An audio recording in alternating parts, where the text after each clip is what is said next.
para você ter menos risco e mais retorno, você vai ter que ter uma abordagem em 5% do tempo, que é a abordagem do Value Investing. Então, se a gente tem 252 dias úteis no ano de mercado aberto, 5% desses dias vai ser 2 semanas. Ou seja, você vai ter que ficar na espreita para, em algum período de 2 semanas no ano, quando o mercado der um crash, você ir lá e abocanhar essas oportunidades assimétricas entre retorno e risco. Mas comprar toda semana e comprar barato, eu acho complicado fazer isso na prática. Invista com Thiago, o podcast de quem investe para quem investe.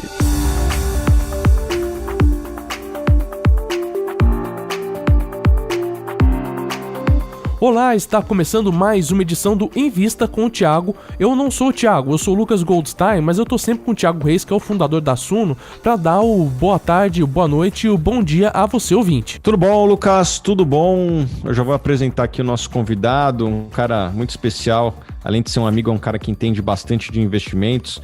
Sempre que a gente conversa, a conversa sempre caminha para um ângulo fora do comum. É sempre um prazer trazer convidados e hoje o convidado é o Tiuli, né? Um cara muito especial. Seja muito bem-vindo, Tiuli. Valeu, Thiagão. Valeu, Lucas. Obrigado aí. Sempre me sinto muito acolhido aqui na Suno. Todos os conteúdos também sempre de classe A. Recebo muitos elogios da minha audiência. Então, galera aí que gostar desse conteúdo, sinta-se à vontade para bater palma, que a gente se sente feliz com isso, tá? Tiuli por Tiuli. Não, tô brincando. Para quem não te conhece, se apresenta aí, Uli. Thiagão, eu comecei a investir na Bolsa em 2004. Comecei tarde, né? Tinha ali 19 anos. Fiquei esperando muito tempo aquela queda dos juros que a gente viu só nessa década, mas eu achava que isso um dia ia fechar. Então comecei a investir naquela época em ações. Eu tenho uma crença diferente da maioria das pessoas de que ações é o menos arriscado ao longo do tempo, né? E aí, nessa trajetória, cometi muitos erros, cometi alguns acertos, aprendi bastante. Sou investidor profissional, em termos, para quem não sabe, quem tem mais de 10 milhões investidos em ativos financeiros. Eu sou analista CNPI também desde 2020. E vou abrir o jogo aqui com vocês, gente. A CVM me mandou um e-mailzinho perguntando: tá falando muito de ações, tu tem a certificação? Aí que eu fui aprender que essa história de falar, estuda isso aqui, mas eu não sou analista não, isso aqui é um grande engodo, né? Porque, na verdade, a pessoa está cometendo aí algumas falhas em relação à legislação. Aí eu acertei isso. Então, basicamente, sou apaixonado por finanças, apaixonado por ações, analista, investidor de longa data, e desde 2019 me tornei educador financeiro também, meio que para transbordar essa paixão que eu sinto para falar desse assunto. Então vamos continuar fazendo isso que a gente gosta. E eu sou analista também, cara. Foi até bom você ter tocado nesse assunto. Uma coisa que eu recomendo para as pessoas é que sempre validem se a pessoa que você está seguindo as orientações tem uma certificação. Eu e o Tiuli somos analistas certificados lá pela APIMEC, né? Temos a certificação CNPI e eu e ele temos que ter aí uma série de princípios do Código de Ética da APIMEC que nós temos que seguir, de negociação, de respeito com os outros colegas, né? Se eu tiver uma discordância com o Tiuli, cara, nem ele nem eu podemos se xingar, cara, a gente tem que se respeitar, né? Então, é muito importante, não sei se você pensa igual, Tiuli, que as pessoas questionem se as pessoas que elas estão seguindo seguem o CNPI, porque o CNPI eu acho que é uma garantia, não vou dizer que é uma garantia, porque mesmo o cara tendo a certificação ele pode dar um por fora, mas é uma garantia que tem pelo menos alguém fiscalizando as atitudes da pessoa que se expressa, né?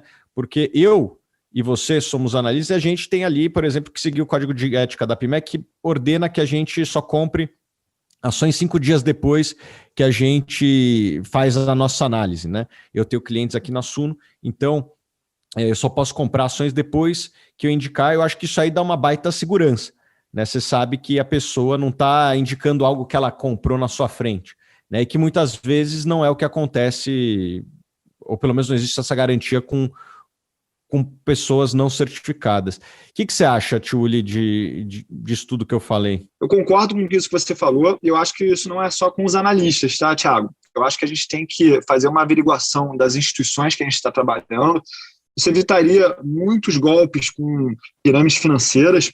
E vou falar aqui de um outro problema que eu sou muito abordado também. Muita gente fala assim, não, Túlio, administra aqui meu dinheiro, eu te dou um percentual. Eu falo, cara, eu não posso fazer isso porque esse é o trabalho de gestor. E tem muita gente fazendo trabalho de gestor ilegalmente aí, tá? Grupos de profissionais que pegam lá um piloto de avião, que esse cara manda bem nos investimentos, aí ele começa a investir o dinheiro de todos os pilotos, e daqui a pouco ele perde e vão querer achar um culpado, e ele não era permitido fazer isso, era exercício legal da profissão. Então toma cuidado aí, porque eu tenho certeza que tem muita gente fazendo isso, mas não sabe. Tchuli, descreve um pouco mais a sua estratégia de investimentos, por favor. Cara, minha estratégia de investimentos, primeiro, é me basear no longo prazo. Por quê? Se a gente comprar hoje e vender amanhã, a nossa probabilidade de sucesso é de 50%. Quando eu ultrapasso 3 anos de período onde eu compro, seguro e depois vou ver se eu vou vender ou não, a minha probabilidade de sucesso já aumenta para níveis de 77% a 80%. Ou seja, o jogo dos investimentos não é um jogo determinístico, não é sobre 1 e 0, não é sobre preto e branco, mas a gente tem movimentos, tem estratégias, tem atitudes que vão aumentar a nossa probabilidade de sucesso. Então, eu acredito que você usar o longo prazo é muito importante. Eu não acredito muito em você ficar comprando e vendendo sem motivo. Eu acredito que você tem que ter um porquê comprar, tem que ter um porquê manter e um porquê sair, ou seja, um método claro. Eu acho que quando a gente não tem esse método claro, a gente fica muito exposto aos ruídos do mercado, e o mercado tem muitos ruídos. Por exemplo, se o Paulo Guedes vai sair ou não, se o Moro vai sair do Ministério da Justiça ou não, isso tudo é ruído, porque no final das contas não importa para o jogo que eu jogo. O jogo que eu jogo é de achar empresas que satisfazem uma necessidade de um cliente, uma necessidade real, uma necessidade clara. Eu gosto de necessidades com alta recorrência, e aí você já começa a ver aí um tipo de trabalho. Por exemplo, Coca-Cola tem a recorrência alta, porque você pode abrir uma Coca-Cola todo dia, diferentemente de uma Boeing da vida, que o cara faz um projeto, aí esse projeto ele demora 10 anos para ficar pronto, até alguém comprar. Ou seja, eu prefiro mais essas empresas de recorrência mais alta. Olho muito para a regularidade dos resultados, porque eu não estou querendo buscar casos de turnaround na maioria da minha carteira, posso até fazer isso pontualmente. Eu gosto de empresas que têm, sim, uma trajetória bastante sólida de resultados, isso mostra que ela tem uma vantagem competitiva. E quando eu vou realmente comprar uma empresa, eu olho muito para a cultura, porque existem as culturas vencedoras e as culturas perdedoras. Numa cultura onde as pessoas não têm a oportunidade de errar, não têm a oportunidade de inovar, isso aí provavelmente vai desencadear num mau resultado. Ou seja, eu olho muito para a cultura, eu acho que é o grande diferencial competitivo que as empresas têm. Então acaba sendo aí um jogo muito menos de olhar indicadores e muito mais de olhar para as entrelinhas do mercado. Eu acho que esse jogo aí, de você olhar para os números, ele separa o joio do trigo, mas para realmente entender as vencedoras, as ações vencedoras, você tem que olhar para esses aspectos mais humanos. Tchuli, eu concordo com tudo que você falou e eu notei que você não falou de valuation. Tem algum motivo ou não? Cara, eu acho que o valuation, ele faz total sentido, mas eu acredito que a gente esteja falando aqui para um grupo de pessoas que quer saber mesmo o que eu acho que faz a diferença, né? Então, o valuation, ele é uma técnica matemática, é muito importante você controlar essa matemática, mas antes de tudo você tem que saber as premissas que você insere nesse valuation, e se você não olhar para a parte humana do negócio, você não consegue fazer essas premissas tão bem. E essas premissas você também vai aprender ao longo do tempo que você vai calibrar. Em alguns momentos você vai perceber que você é muito otimista, outros você vai perceber que você é muito pessimista, só que o valuation é uma arte, e aí você vai ter que desenvolver isso ao longo do tempo, errando, acertando e olhando para dentro, né? Eu acredito que muito do sucesso nos investimentos, Thiago, ele vem da gente se conhecer nossas limitações, conhecer nossos pontos fortes, conhecer os nossos vieses mentais. Então, por exemplo, eu entrei na Bolsa num grande bull market, foi de 2003 ali a 2008. Então, naturalmente, além disso, eu sou uma pessoa otimista. O que eu tenho que fazer na hora de fazer o valuation? Eu acabo fazendo crescimentos de perpetuidade muito conservadores, para evitar que eu pague caro. No jogo dos investimentos, se você já evitar pagar caro, você já está na frente de grande parte do mercado, porque muita gente não sabe diferenciar que uma boa empresa não necessariamente é um bom investimento. Uma boa empresa, às vezes, pode ser um mau investimento. A própria Berkshire Hathaway, que é aí a minha empresa favorita e a que eu tenho a maior participação, teve 18 milhões por cento de retorno desde 65, mas em 3 momentos ela teve queda de 50%. A própria Amazon, aí, que é um case muito famoso, ela subiu 100 vezes a sua cotação ali perto da bolha.com, depois ela caiu 98%, e aí depois ela veio trucidando todo mundo, uma das maiores tendências de alta aí da história do mercado, mas mostra que as boas empresas, com bons gestores, com bons CEOs, elas também podem passar por um momento de extremo otimismo que faz elas se tornarem um mau investimento. Você falou muito de ações, participação em empresas. Você investe em imóveis, fundos imobiliários? Eu invisto em imóveis, eu invisto em fundos imobiliários. Esses imóveis aí não fui eu que comprei. Meu pai, ele disponibilizou uma parte da herança dele em vida e, na verdade, foram 2 imobiliárias. Eu tenho uma dezena de imóveis aí. E a minha estratégia foi sempre diversificar essa carteira, porque eu sempre percebi que, apesar de ter recebido um grande presente, esse presente ele não foi o melhor presente, né? É como se eu tivesse ganho um tênis, eu calço 44, é como se eu tivesse ganho um tênis 41. Eu tive que começar a mudar esse presente, porque eu percebi que ele estava muito concentrado num estado, que era o Rio de Janeiro, num país, que era o Brasil, e o meu trabalho foi sempre diversificar a partir desses aluguéis, porque o meu pai, ele falou assim para mim, cara, eu tenho muito medo de tu botar tudo isso na bolsa e perder. Os nossos maiores haters, eles realmente vêm de casa. E aí eu falei assim, tá bom, pai, nunca vou vender isso aqui, mas eu vou pegar todos os aluguéis e vou transferir para o mercado de ações.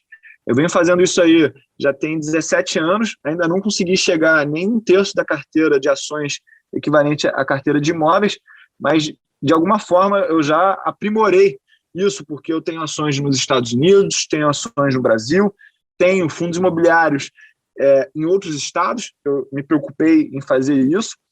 Eu acredito realmente que ganhar dinheiro é diferente de você construir um legado patrimonial. E o que eu estou trabalhando atualmente é construir um legado patrimonial para minha família. Renda fixa, você investe? Qual que é a sua visão? Eu tenho o mínimo possível para controlar a volatilidade da carteira. É sempre... Toda a renda fixa que eu tenho, ela só está esperando uma grande oportunidade para eu botar o dinheiro para trabalhar, porque, na verdade, eu acredito que a renda fixa seja uma perda fixa. O que a gente viu aí de retorno do CDI nos últimos anos nem cobriu a inflação da minha parcela da sociedade.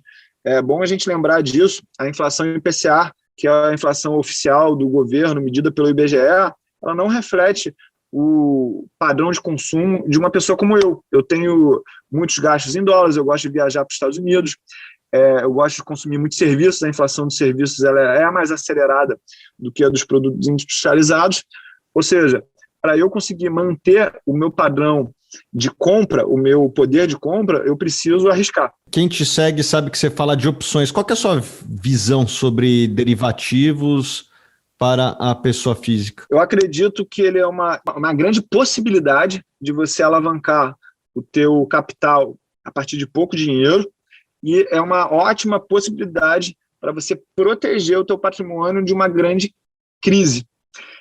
Mas eu tenho certeza que o grande problema com as opções é o tamanho que as pessoas acabam usando. Eu acabo direcionando os meus alunos a nunca terem mais de 2% do patrimônio em opções.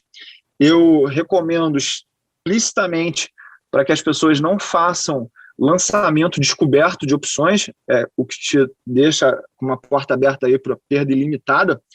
E eu acredito que não existe nenhum segredo nas opções. É basicamente você estar disposto a ter uma taxa de acerto pequena, ou seja, de 10 operações com opções que eu faço, eu espero perder em 80% delas, mas nesses 20% que eu ganho, eu estou disposto a ter ganhos tão assimétricos que vão compensar essas perdas. E o que você acha da venda coberta, chamado covered call? Cara, eu acho uma das operações mais furadas que existem na Bolsa. Por quê? Porque ela está estimulando o teu cérebro de uma maneira errada. Porque elas tiram do mercado a a grande vantagem, que é a simetria positiva, de eu perder pouco, mas quando eu ganhar muito. Voltando aqui à história do nosso cérebro, a gente quer aproximar prazer e evitar dor. Toda vez que a gente lança uma call, a gente está botando caixa na nossa conta corrente ali, num primeiro momento, e isso dá uma sensação de que a gente está com a bola no pé, que a gente está com a bola na nossa mão. Só que, na verdade, isso é uma obrigação que a gente assumiu. E o próprio mercado agora de novembro de 2020 mostrou o quanto desagradável é quando você lança uma opção em cima do papel, o papel sobe 50% e você perde toda aquela alta ali que ela vai compensar muitas perdas ao longo do tempo. Então, vamos dizer que você tivesse feito ali um lançamento de uma call na Vale, enquanto ela estava R$60, no mês de novembro, você ganhou ali R$3, uma taxa de 5%, que parece, no curto prazo, muito bom, mas a Vale está aí a R$105, ou seja, você abriu mão aí de quase R$40 de upside, mais de 60%, e isso é caro ao longo do tempo, porque você incorre em pagar imposto de renda numa posição que você comprou provavelmente por um preço mais baixo. E se a gente pegar um exercício de tirar os 10 melhores pregões dos últimos 20 anos, a gente vai diminuir consideravelmente o nosso retorno. Do mesmo jeito que se a gente conseguisse tirar os 10 piores pregões, a gente ia impulsionar muito os nossos retornos. Então eu não gosto do covered calls porque ele te tira a simetria do mercado, que eu acho que é o grande tchan em termos de gestão de risco, né? Você falou do seu portfólio imobiliário no Rio de Janeiro e a busca por diversificação. A pergunta que eu faço é, você estaria comprado em Rio de Janeiro hoje? Cara, muito boa pergunta, e eu estaria comprado sim, porque tem um site que compara o custo de vida dos das cidades. E aí eu adoro comparar com Nova York, porque se eu pudesse morar em qualquer lugar do mundo, seria Nova York. E aí o Nova York é 100, o custo de vida em comparação com Nova York sendo 100, no Rio de Janeiro é de 30. Aí eu estava com meu irmão Stefano aqui, eu falei, cara, vamos procurar comparar isso com Buenos Aires, com Istambul, com Bagdá. É mais barato hoje em dia morar no Rio de Janeiro do que em Bagdá.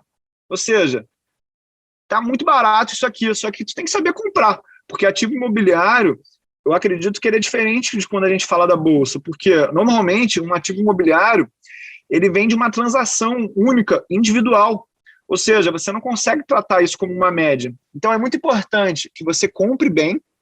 Eu acredito que nos imóveis é importante também que você não busque comprar, que alguém te ofereça, alguém esteja querendo te entregar o imóvel, e você vai ganhar muita rentabilidade se você for o provedor de liquidez. Então você vai pegar alguém que está endividado, alguém que não quer mais, por algum motivo emocional, aquele imóvel, e você vai dar liquidez e vai pagar muito barato por isso. No mesmo caso que a gente tem nas ações o bid e o ask, o bid seria a melhor oferta de compra e o ask a melhor oferta de venda, tu tem que estar comprando o imóvel no bid ali, né, botando um preço abaixo do mercado e se beneficiando dessa transação em termos de negociação.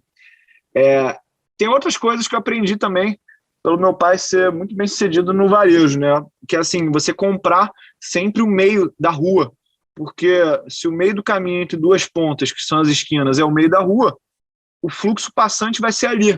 Meu pai sempre me ensinou que cliente não gosta de subir escada, ou seja, não compre imóveis que você tem que subir muitas escadas para acessar o chão da loja.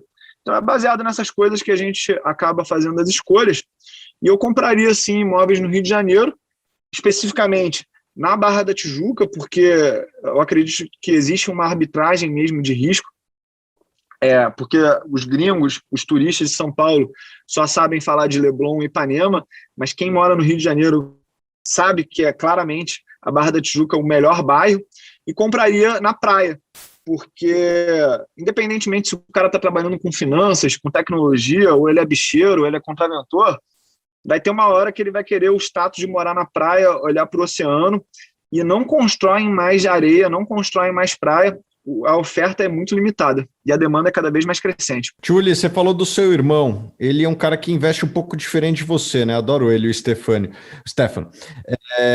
Fala um pouquinho da abordagem dele e qual crítica você teria? Eu acredito que ele mesmo classifica, né, que o objetivo dele é fluxo de renda e ele faz mais wealth management do que assumir riscos para ganhar dinheiro.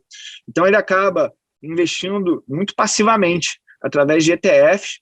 Ele tem uma abordagem muito mais direcionada também a ter ativos nos Estados Unidos, porque ele acredita que você tem que medir a tua riqueza essencialmente em dólar. A minha crítica, cara, é que às vezes eu vejo, e assim, eu estou falando isso com muito amor para ele, porque eu já falei para ele várias vezes, eu acredito que às vezes ele queira fugir do risco, e eu acredito que o grande segredo para ser bem-sucedido no mercado é você criar uma musculatura emocional para cada vez conseguir aguentar mais risco sem isso te incomodar. Porque no final das contas, as métricas de risco que a gente usa, o VaR, o desvio padrão, não sei o que lá, são métricas matemáticas, mas que elas só servem para direcionar o que eu aguento na minha cabeça, né?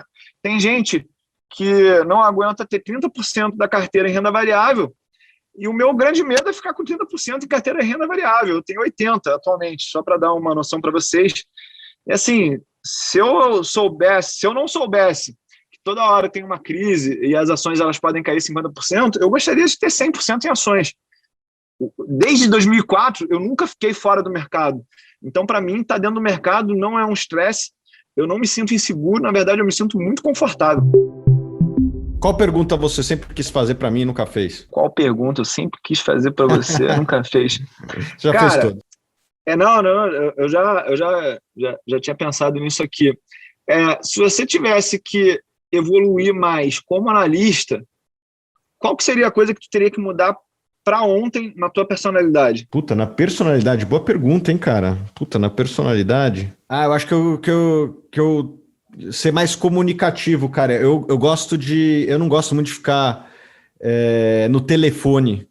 Mas eu acho que o telefone tem muita riqueza em calls privados, sabe? Eu sou mais do WhatsApp do que do telefone. Mas acho que a comunicação verbal, eu conheço muito cara bom de mercado que o trabalho do cara é ficar conversando com pessoas o dia todo, cara. Eu não tenho tanta paciência para isso. Acho que eu tenho paciência para algumas coisas e para outras não. E eu não gosto muito de ficar falando por telefone. Acho que essa é Olha só que curiosa a resposta, né? Falar mais por telefone, cara. Não sei se você já ouviu falar nesse livro do Simon Sinek, o Leaders Eat Last. Já ouviu falar? Não. Cara, vale muito a pena ler esse livro, porque ele explica basicamente as interações dentro de uma empresa baseado nas químicas que a gente libera, né? Dopamina, serotonina, ocitocina, cortisol e endorfina. E aí ele fala que quando a gente responde por e-mail, a gente não está ativando a ocitocina, que é o hormônio da paixão. Então, por exemplo, o Lucas aí que trabalha contigo, se ele mandar um e-mail depois desse podcast, falar assim, Tiagão, o que tu achou da minha performance lá no podcast com o Tio Uli? Tu responder isso por e-mail, você não está ativando essa química no Lucas. Então, para a gente ativar essa química, a gente tem que ligar, fazer a videochamada, fazer a chamada de voz, para que a gente capte toda a emoção no feedback que foi pedido e no feedback que foi dado. E ele fala muito de uma coisa que eu levo muito aqui para a minha empresa de marketing, né? Tudo que a gente pode escalar através da tecnologia, eu falo para a minha equipe fazer na mão, porque eu acredito muito que Deus poderia ter mandado todo mundo aqui ficar na moral e não precisava ter mandado o filho dele para ser crucificado na cruz e sangrar e sofrer.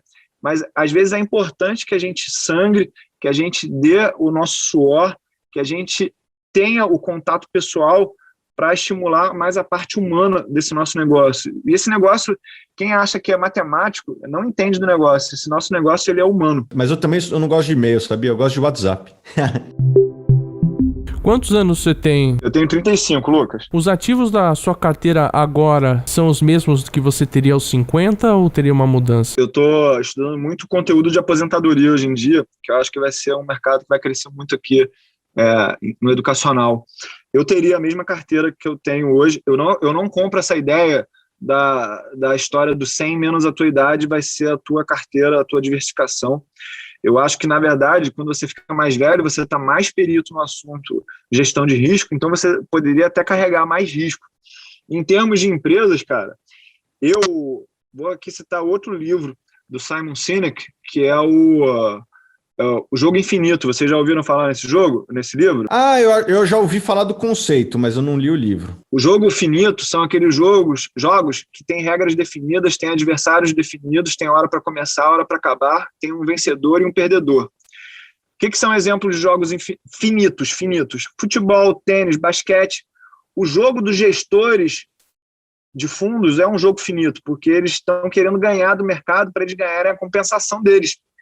Eu já jogo o jogo infinito. O jogo infinito ele não tem regras claras, ele não tem vencedor e perdedor, as pessoas só saem do jogo infinito porque elas perderam o saco de jogar ou elas não têm mais recursos, e eu jogo o jogo infinito das ações.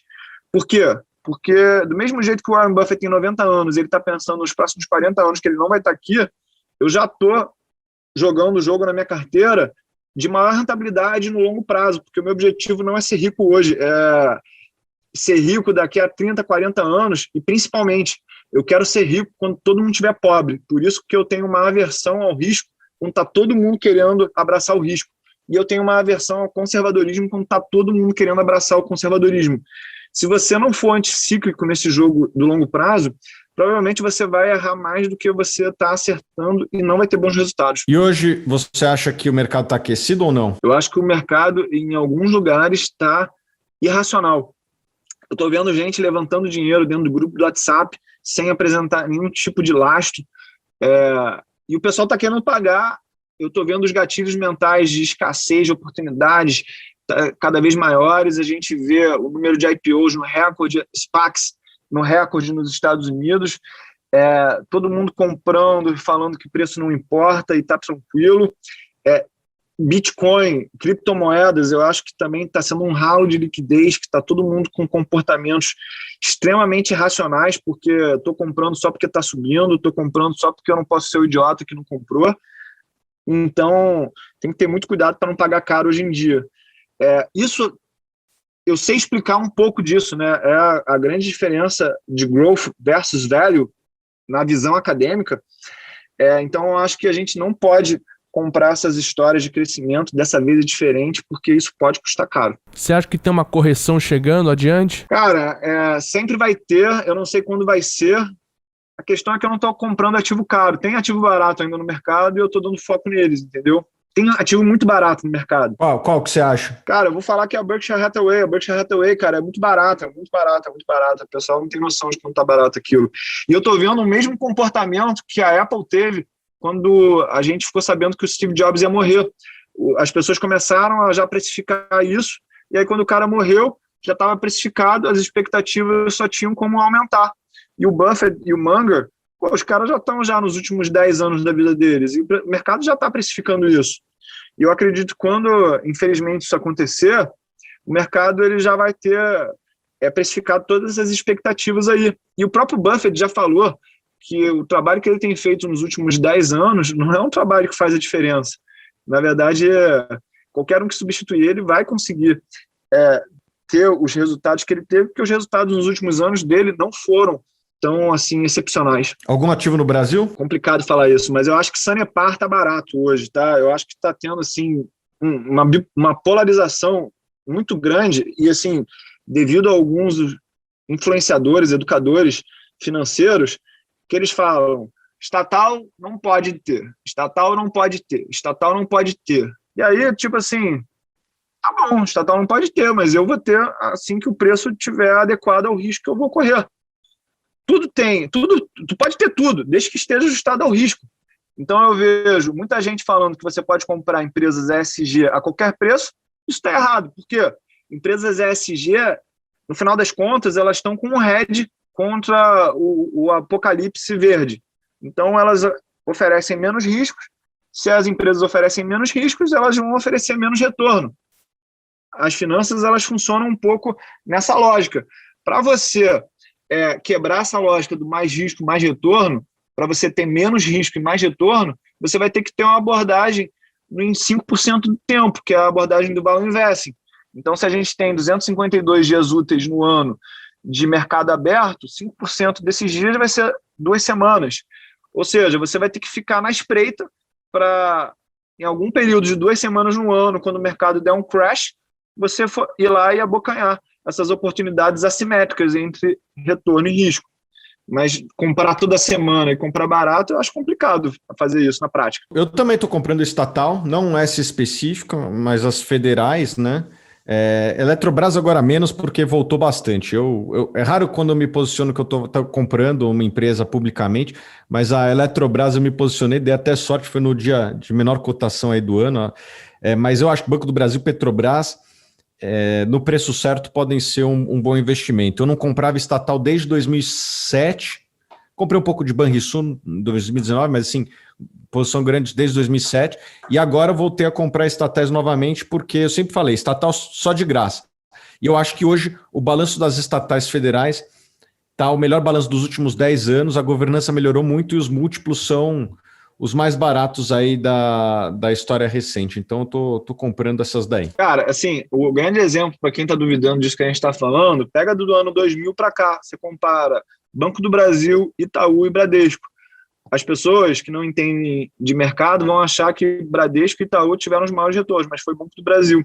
Simplesmente porque é mais arriscado, então vai remunerar mais. E o risco não estourou, né? O Banco do Brasil não deu, acho que nenhum ano de prejuízo. Nem a Dilma conseguiu quebrar o Banco do Brasil. Exatamente. E no setor elétrico, cara, eu acredito, assim, se a gente fosse falar de uma instituição privada, eu acho que a Equatorial pode se beneficiar muito. Se a gente tiver um desmanche aí da Eletrobras, ela vai recuperar muitas empresas e vai cobrar o prêmio disso para ela. Quando eu me liguei nesse assunto, que eu falei publicamente também, foi no dia 24 de fevereiro, ela estava R$20. Acho que hoje ela está R$26. Ou seja, se a gente sempre esperar alguém falar que está barato ou o céu ficar azul para a gente comprar, a gente sempre vai estar atrasado. Pós-pandemia, o que você acha que vai dar certo assim que a vacinação sair e a gente voltar a ter uma vida mais ou menos normal? Cara, primeiro que eu acredito que as pessoas, elas amam estar juntas. Por isso que tem gente mentindo, tem gente escondendo que está encontrando com os outros. Os politicamente corretos, eles acabam caindo nessa armadilha de fazer as coisas escondidas, né? Mas eu acredito que tem uma empresa que vai se beneficiar muito e eu já recomendei para o meu público, né? Que é a International Meal Company, a MEAL3. A empresa, ela tem basicamente 3 negócios, né? São os restaurantes de estrada, que é o frango assado. Ela tem um negócio que é de praça de alimentação de shopping, está muito prejudicada. E tem também o negócio de catering, que é aquelas alimentações no aeroporto e das aeronaves. Tem um quarto negócio que é o Margaritaville, que é em dólar, tá? Então, essa empresa, ela está no olho do furacão do problema, mas ela vai ganhar dinheiro se ela expandir o número de unidades, e ela botou o Charles e o Lincoln, que são filhos do Carlos Wizard, no board. Então, esses caras entendem de multiplicar negócios. Eu acredito que quando a gente compara esse mesmo negócio de catering e de alimentação nos Estados Unidos e na Europa, a gente vê empresas com valor de mercado de 20, 15 bilhões de dólares, e a International Meal Company está com um valuation aí de 300 milhões de dólares. Uma outra coisa, o genro do Jorge Paulo Lemann já enxergou isso também, já fez posição, assim como a Atmos e outros assets, e ele está trazendo um pessoal aí da Restaurant Brands, Burger King especificamente, para o corpo de gestão da empresa. Então, acredito que quando ela sair do olho do furacão, ela possa alcançar aí R$6 de cotação. Atualmente ela está em R$4,90, eu acho. E, assim, num cenário bastante otimista, bastante positivo, ela poderia alcançar R$12. Então, eu acredito que seja a maior oportunidade que eu esteja vendo aí. Vai ter volatilidade? Vai. Vai ter que ter o estômago de avestruz para comer muita pedra e aguentar? Vai ter que aguentar. Mas eu acredito que isso vai acontecer. A gente está vendo também que nos Estados Unidos as locadoras de automóveis estão ganhando muito dinheiro. Por quê? Porque elas estavam com excesso de carros, elas tiveram que vender muitos carros, o que depreciou um pouco o mercado de usados nos Estados Unidos, e agora que acabaram as restrições de circulação, eles estão tendo que aumentar essa frota de novo, então está puxando o mercado de usados. Acredito que no Brasil a gente não vai ver isso tão intensamente, porque os estoques não eram tão grandes, mas eu tenho aqui um amigo que ele é bastante relevante no mercado de automóveis, ele está falando que esse movimento ele realmente está acontecendo. Então, acredito que a gente possa ver aí uma expansão do valor dos estoques de Localiza, Movida, entre outras aí, e isso vai dar um ajuste no resultado que a gente não está esperando, pelo menos. E, Thiago, o que você acha? O que vai bombar no pós-pandemia? Cara, acho que nada mudou. Acho que comprar boas empresas barato deve continuar garantindo um bom negócio. Eu acho que hoje o setor elétrico está muito convidativo na relação risco-retorno. Eu não vou dizer bombar, mas eu acho que vai oferecer uma boa relação risco-retorno, porque eu vejo muitas dessas empresas de tecnologia, algumas até que eu gosto bastante, como Facebook, Google, Apple, mas que valorizaram bastante, né? Acho que essas empresas já ficaram um pouco para trás. As empresas já ficaram para trás no sentido de atratividade, né? São ótimas empresas, mas o valor começa a ficar menos aceitável. Enquanto os setores tradicionais, eu acho que ficaram um pouquinho para trás, né? As empresas antigas, aquelas lá com mais velhas que eu e o Tio Uli, ninguém mais quer, né? Então, acho que o setor elétrico ele garante uma perenidade, ele tem uma recorrência de fluxo de caixa, e eu não vejo tantas ameaças tecnológicas como, às vezes, outros setores têm. Então, eu acho que, nesse momento, comprar ações do setor elétrico vão dar um bom retorno ajustado a risco. Cara, uma outra assim, ação que eu estou olhando, que eu acho que pode destravar muito valor, mas é um evento corporativo, né? Eu acho que a JBS, se ela conseguir fazer um IPO bem sucedido da unidade americana dela, ela pode ter um retorno aí que vai surpreender, tá? Mas voltando a esse assunto aí das FANGs, que é Facebook, Amazon, Apple, Microsoft, Google, estava vendo um conteúdo aí gringo, e os caras estavam comparando que a última vez que a gente viu uma concentração tão grande das 5 maiores posições no S&P 500 foi lá na década de 80. Isso precedeu um grande mercado de alta. Antes dessa década de 80, tinha acontecido na década de 60, que precedeu um mercado aí que estourou, que eram os go-go years dos Estados Unidos. Mas a reflexão que esse conteúdo me trouxe foi o seguinte: cara, quando a AT&T, os 3 ativos que já foram mais representativos, igual a Apple hoje em dia no S&P 500, a Apple pesa 6% no S&P 500, foi IBM, GM e AT&T.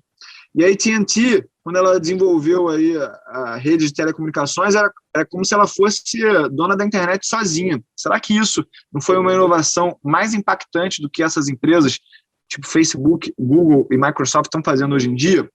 Outra coisa é a GM. Foi ela que inventou o carro automático, o airbag, ela que inventou essa história de a gente ter vários carros de várias cores. Será que essas inovações elas foram tão radicais quanto essas que a gente está vendo nas FANGs? E por último, a IBM trouxe aí uma série de inovações, dominou muito o retorno do S&P 500. E mais uma vez, será que essas inovações foram menos relevantes do que essas empresas estão fazendo hoje em dia? Só para a gente não ficar preso no cheirinho de que essas empresas são fantásticas, são maravilhosas, e acabar pagando qualquer preço por isso, tá, gente? O recado aí para a galera é sempre assim, cara, evita pagar caro, porque isso já é meio caminho andado.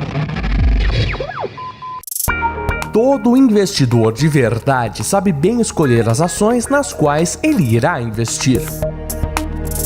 Quer saber esse segredo? Baixe agora o e-book Aprenda como analisar uma ação. É totalmente de graça no link da descrição deste podcast.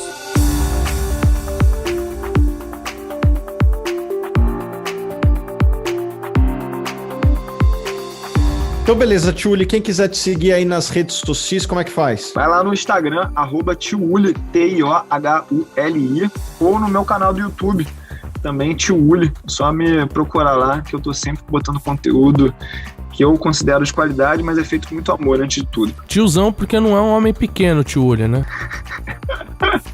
Graças a Deus. É isso aí, estamos terminando mais um Invista com o Thiago. Eu sou o Lucas Goldstein. Eu vou passar a palavra final pro Thiago Reis, que é o fundador da Suno. Fala, Thiago. Muito obrigado para você que acompanhou o nosso podcast. Queria aqui agradecer o Lucas, sempre de bom humor aí, nos ajudando bastante. E também ao Tio Uli, sempre bem-vindo aqui no nosso podcast. É sempre um prazer estar com você, Tio Uli. Tamo junto, queridos. Obrigado. Contem comigo sempre. Valeu, Lucas. Valeu, Thiago. E a gente se vê na quarta-feira que vem em mais um Invista com o Thiago.